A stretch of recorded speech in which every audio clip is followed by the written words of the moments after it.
વાઘોડિયાથી બરોડા તરફ જઈ રહ્યો હતો મારી છોકરીને, અને આ સિટી બસ વાળે મને પાછળથી ટક્કર મારી અને ગટરમાં વરસાદી પ્લેનમાં ફેંકી દીધો. 6 વાગ્યે કઈ લઈ ગયા? પારુલ દવાખાના. અહીંયા સિટી બસ ચાલકોનું બેફામ બસ ચલાવે છે, જે વાઘોડિયા વડોદરાનો રસ્તો છે. બેફામ પૂરઝડપે બસ ચલાવે છે. મારું એક જ વિનંતી છે કે જે સિટી બસ ચાલકો છે એમના લાયસન્સ બી ચેક થાય, એમની કેપેસિટી કેટલી છે પેસેન્જર બેસાડવાની, એ પેસેન્જરથી ઉપરાંત વધારે પેસેન્જર બેસાડે છે.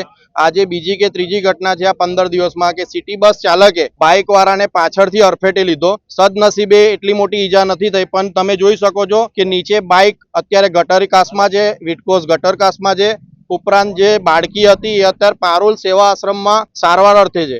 આવી રીતે કેટલા બનાવો સિટી બસ દ્વારા થાય છે. તો મેં એક જ રિક્વેસ્ટ કરું છું કે દરેક લીગલ જે એક્શન લેવાની હોય એ સિટી બસ ઉપર લે, વિટકોસ પર લે, તો કોઈને જાનહાની ના થાય. અને સિટી બસ ચાલકો એટલા પૂરપાટ ઝડપે ચલાવે છે કે બેફામ કોઈ બી રસ્તા વચ્ચે આવી જાય એને દેખતા નથી અને મન ભાવે એમ પેસેન્જર બેસાડે જ છે. એટલે મેં કહું છું કે લીગલ જે બી થતું હોય, પેસેન્જરની કેપેસિટી, સિટી બસના ચાલકો જોડે લાયસન્સ ચેક થાય, એમનું પીયુસી ચેક થાય, વીમો ચેક થાય, જે બી એમનું જે લીગલ પ્રોસિજર છે એ બધી ચેક થાય અને જે લીગલ પેસેન્જર બેસાડવાના એ બેસાડે.